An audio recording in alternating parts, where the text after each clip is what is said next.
Combinando o talento individual de um dos maiores jogadores da história com a maestria tática de um dos melhores treinadores da liga e suportados pela combinação perfeita de experiência e juventude, o Golden State Warriors está revivendo os traumas de todo mundo que viu a sua dominância no passado e são uma das equipes favoritas ao título da temporada 2022. Senhoras e senhores, os Warriors estão de volta. Sejam bem-vindos ao Basquete de Padaria, eu sou o João e hoje eu vou analisar com vocês o Golden State Warriors de 2022.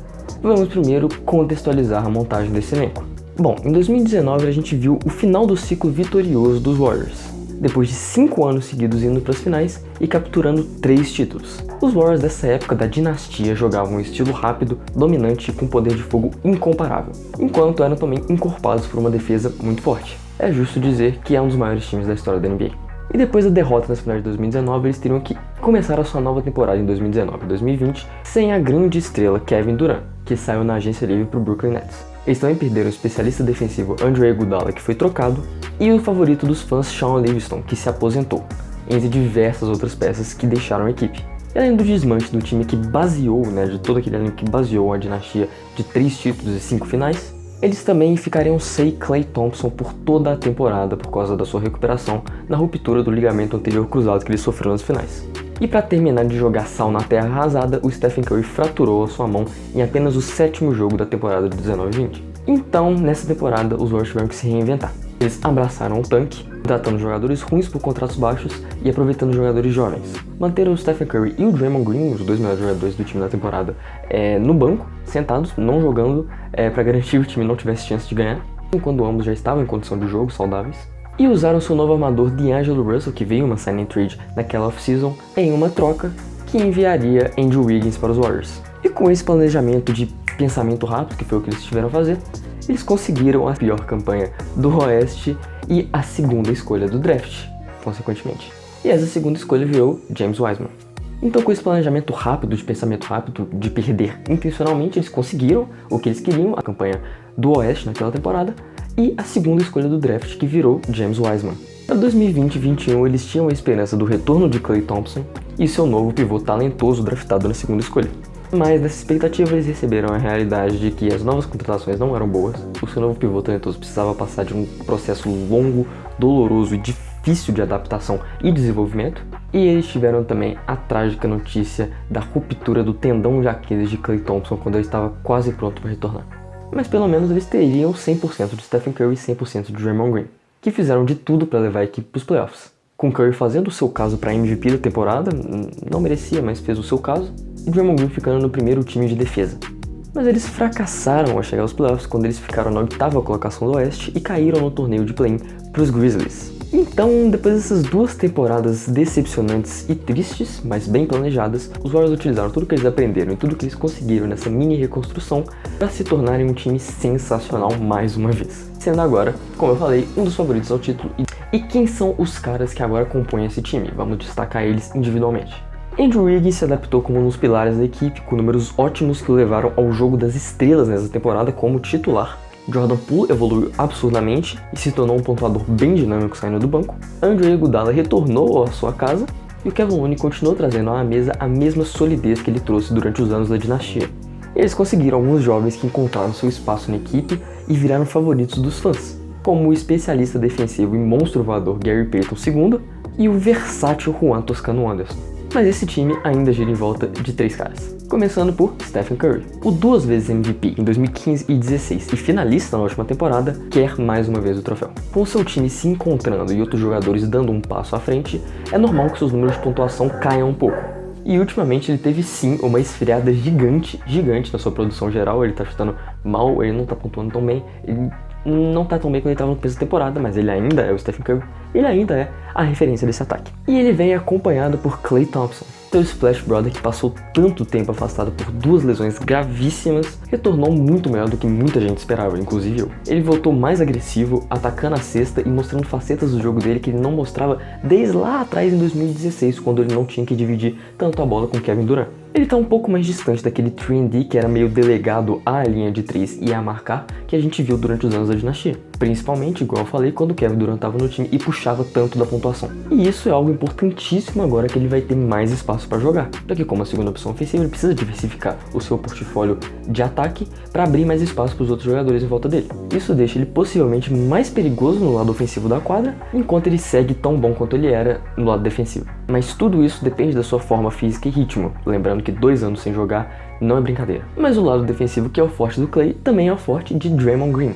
O jogador defensivo do ano em 2017 segue sendo um dos melhores defensores da liga e também é um dos jogadores mais inteligentes da liga. Ele ancora a defesa dos Warriors com muita inteligência, ao mesmo tempo que age como organizador e facilitador no lado ofensivo. E ele também espaça a quadra quando necessário, podendo jogar diversas posições. Então vamos mergulhar nesse time, o que eles fazem como coletivo. Com os esforços dos três, mas mais de Curry e de Green, já que o Klay Thompson demorou um pouco a voltar, eles sentam na segunda colocação da tabela do Oeste e da NBA. E como sabemos, o basquete é dividido entre 2 fases, a ofensiva e a defensiva. Vamos falar um pouquinho desse ataque. A equipe não é mais um monstro ofensivo quanto era, aquele tsunami de jogadores que matam bola de 3, que pontuam embaixo da cesta, que pontuam no mid-range, que pontuam de qualquer jeito, não é mais a característica desse time. Mas eles seguram um rating ofensivo em volta de 110, deixando eles bem próximos do top 10 na categoria. Mas eles têm 2 dos melhores chutadores da história do basquete, com uma capacidade absurda de ficarem livres e matarem as bolas.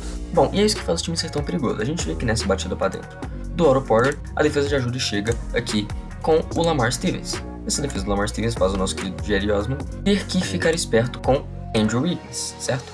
Então ele tem que ficar esperto com Andrew Wiggins, e isso deixa o nosso querido Darius Garland sozinho em cima entre os 2 melhores chutadores do time. Isso é simplesmente injusto, porque como que você escolhe quem você vai marcar? Essa batida pra dentro, a bola chega aqui fora no Klay Thompson, o robô que não erra. E nós sabemos que o Stephen Curry não precisa de muito para arremessar, né? Claramente ele é o melhor arremessador da história, ele não precisa de muito para conseguir matar suas bolas. Mas ele passa por diversos bloqueios durante os jogos. E a gente vê aqui uma situação em que ele só precisa passar por um. Ele está aqui na zona morta sendo marcado pelo Jaylen Brown, e o Kevin Looney está aqui numa distância considerável do Robert Williams. O Draymond Green, com essa bola na ponta, vê que o Stephen Curry está se movimentando e sabe que essa jogada é para um bloqueio do Kevin Looney aqui, para não deixar o Jaylen Brown manter a sua marcação. Essa bola chega facilmente ao Stephen Curry, que mata, sim, com falta. E também, com um dos facilitadores mais inteligentes da liga, o ataque anda com uma grande fluidez. Mesmo quando encontra barreiras defensivas, o ataque nunca fica estagnado. E esse ataque é muito bom em jogadas simples como essa, driving kick padrão. A gente vê uma confusãozinha na marcação aqui com o Mason Plumlee e o LaMelo Ball. E a gente vê que o Jordan Poole está lentamente se dirigindo à sua zona preferida da quadra, a zona morta, certo?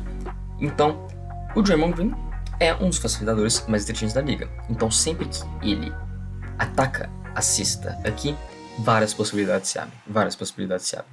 E uma delas é a que se concretizou, com ele batendo para dentro, a defesa colapsando, já que o Kevin Looney também fechou junto para provavelmente crash, né, provavelmente bater no rebote ofensivo. E essa linha de passe aqui é a coisa mais simples do mundo para um jogador tão habilidoso quanto o Draymond Green. E o Jordan Poole, obviamente, não vai errar esse arremesso.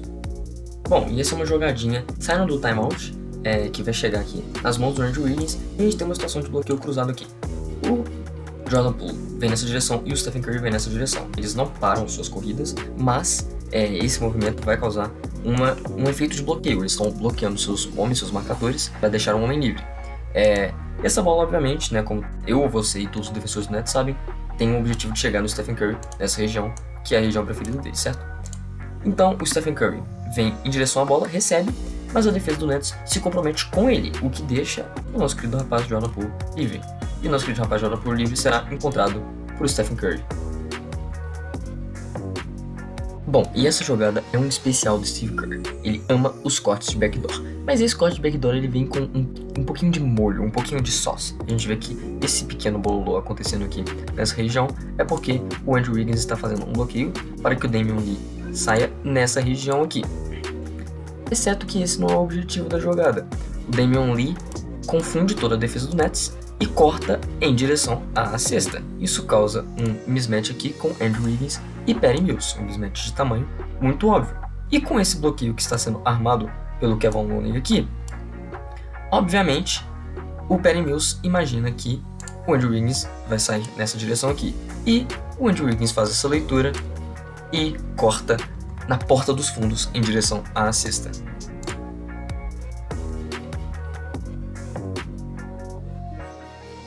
E agora o lado defensivo, que é o maior trunfo dessa equipe. Eles têm a melhor defesa, o melhor rating defensivo da liga nessa temporada, em volta ali de 103. Isso faz com que a defesa dos Warriors, quando quer, seja uma barreira taticamente impecável e impenetrável. Eles contam com o comprometimento, o esforço e a inteligência geral de todo mundo que está ali no elenco. Ninguém desiste nunca. O técnico Steve Kerr faz um perfeito trabalho de ancorar a sua defesa no Draymond Green, que faz um perfeito trabalho como líder vocal e sempre mantém a defesa em seus trilhos. Bom, e essa posse aqui demonstra perfeitamente o que é Draymond Green defense, certo? Vê que o Harden tenta fazer uma batida para dentro, mas a simples presença do Draymond aqui, nessa linha, faz com que o Harden desista. E essa simples presença do Draymond no lugar certo faz com que a defesa tenha tempo de se reposicionar, coisa que eles não estariam tendo, certo? Então a gente vê o Damian Lee estando numa posição perfeita, exatamente por causa do Draymond Green, cortando essa linha de passe aqui. A gente vê o Jordan Poole marcando o seu homem aqui. E a gente vê o Andre Iguodala pronto para cortar essa linha de passe e pronto para contestar um giro para dentro, certo? Então a simples presença do Draymond Green na posição correta e a sua liderança vocal, a sua comunicação com seus companheiros, que é uma coisa simplesmente incrível, completamente colapsa o ataque do Brooklyn Nets. A gente vê que a defesa continua firme, seus homens em homens, e eles acabam com o arremesso forçado. Ele também usa essa inteligência em combinação com seus dotes físicos, principalmente sua envergadura de 2,17 metros, que é muito grande pro tamanho dele. A gente vê aqui em exemplo coisas fundamentais, né, que todos os jogadores do Warriors se comprometeram muito a ter, mas o Draymond Green sempre teve. Braços abertos, olhos em direção à metade da distância, né, a metade ali da distância entre a bola e o seu jogador, para garantir que ele vai conseguir ver o movimento do seu jogador e o movimento da bola. Então isso aí é individualmente muito incrível. E essa grande e enorme envergadura dele sendo utilizada para roubar a bola de forma absurda e fácil do Kelly Oubre. O que ele faz, o que ele mostra e o que ele fala eleva todo mundo ali coletivamente. E faz com que todo mundo se adapte aos esquemas, todo mundo entenda melhor o que está acontecendo, todo mundo faça leituras bem inteligentes. E claro, o ponto que é mais importante para mim, todo mundo se entregando ao máximo, não desistindo nunca e se esforçando muito na defesa, que é uma parte muito importante do jogo. E a cereja no bolo dessa defesa incrível é que eles têm uma noção de posicionamento incrível, que é muito bem treinada, e a comunicação, que é fora desse mundo. Bom, e essa defesa do Warriors tem um aspecto que é muito, mas muito importante, que é daquela mesma inteligência que eu mencionei. Eles não ajudam mais do que necessário. Sim, ajudar mais do que necessário é uma coisa que prejudica muito, principalmente em situações como essa de transição. A gente vê que o Seth Curry tem a vantagem da velocidade aqui, mas ambos, Draymond Green e Juan Toscano Anderson, sabem que o Andrew Wiggins, sendo um ótimo defensor que ele não vai precisar de ajuda nessa situação. Então, com uma possível fechada de ajuda do Toscano Anderson aqui e do Draymond Green aqui, ele liberaria, muito possivelmente, arremessos livres aqui. E essa defesa sabe muito bem fazer essa leitura, saber quando ajudar e quando não ajudar. E essa é uma das vezes que eles não deveriam ajudar. E com toda essa história de saber quando não ajudar, essa defesa também sabe perfeitamente quando ajudar. A gente vê o Harrison Barnes ganhando a vantagem para cima do Nemanja Bjelica, mas a gente sabe que o Stephen Curry tem a noção de que ele não pode se comprometer aqui, porque ele tem que se comprometer aqui com um jogador, um possível chutador. Levando em conta que o Andrew Wiggins está aqui, está entre esses dois jogadores de forma perfeita, o Gary Payton, o GP2, toma a liberdade de fechar aqui e ele toma uma posição perfeita, onde ele pode contestar uma ponte, um arremesso e esse passe aqui. Então, o Stephen Curry soube quando não ajudar e o Gary Payton soube quando ajudar. Então isso causa um roubo, né? Um quase roubo. Junto com o ataque e com a defesa, a gente tem que falar do cara que orquestra tudo isso. O Steve Kerr, que está na equipe desde 2014 e 15, ganhou os 3 títulos com a franquia, chegou nas 5 finais e passou pelos 2 anos de mini reconstrução. Bom, ele taticamente, como vocês já viram aí nos clipes, ele é impecável. Muito bom treinador, ele é incrível. Mas o grande trunfo dele pra mim é o que ele faz em questão de encaixe. Técnicos bons encaixam role players, encaixam jogadores que tem funções remotas em quadra, digamos assim, bons treinadores fazem esses caras ficarem confortáveis e fazem esses caras ficarem impecáveis no que eles fazem. E ele tem, obviamente, um jeito que ele gosta que esses caras joguem. Ele tem jogadores desse novo elenco que vieram, que se encontraram agora, que jogam muito parecido com os roleplayers de antigamente, dos times da dinastia. Todos esses jogadores, mesmo o estilo de jogo deles, pessoal, não se encaixando perfeitamente no que os caras de antigamente faziam, eles foram adaptados, eles foram se adaptando e se acostumaram à função que os caras antigos faziam. E bom, e todos esses aspectos são porque eu acho que o Golden State Warriors é o melhor time da NBA. Eles estão sim passando por um período difícil, mas períodos difíceis não têm tanto peso para times experientes, para jogadores que já ganharam títulos. E o que esses caras fazem em jogos grandes, a maioria dos clipes que eu fiz aí foram em jogos grandes, o que esses caras fazem em jogos grandes é um dos grandes motivos pelo qual você vê que esses caras são montados para os playoffs, eles são desenhados e feitos para os playoffs. Eles têm a paixão, eles têm a vontade, eles têm a tática, eles têm o talento, eles têm a profundidade, eles têm as peças, e eles têm a experiência, e eles têm a juventude. Eles têm tudo que é necessário para ganhar o título. E quando você tem isso, cara, é muito difícil de parar. Eu falo a verdade, vai ser muito difícil de parar. Por isso, eu vou apostar todo o meu dinheiro no Golden State Warriors e recomendo que você faça o mesmo. Claro que tudo pode acontecer, mas depois de ver isso, se eu fosse você, eu ficaria com um pouquinho mais de medo dos Warriors. Mas aí, os Warriors são os grandes favoritos pra você? Se não, quem são? Comenta aqui embaixo. Também aproveita que você desceu aí, se inscreve no canal, ativa o sininho e não se esquece de compartilhar o vídeo. Muito obrigado a todo mundo que assistiu. Domingo tem Padaria News. Muito obrigado e forte abraço.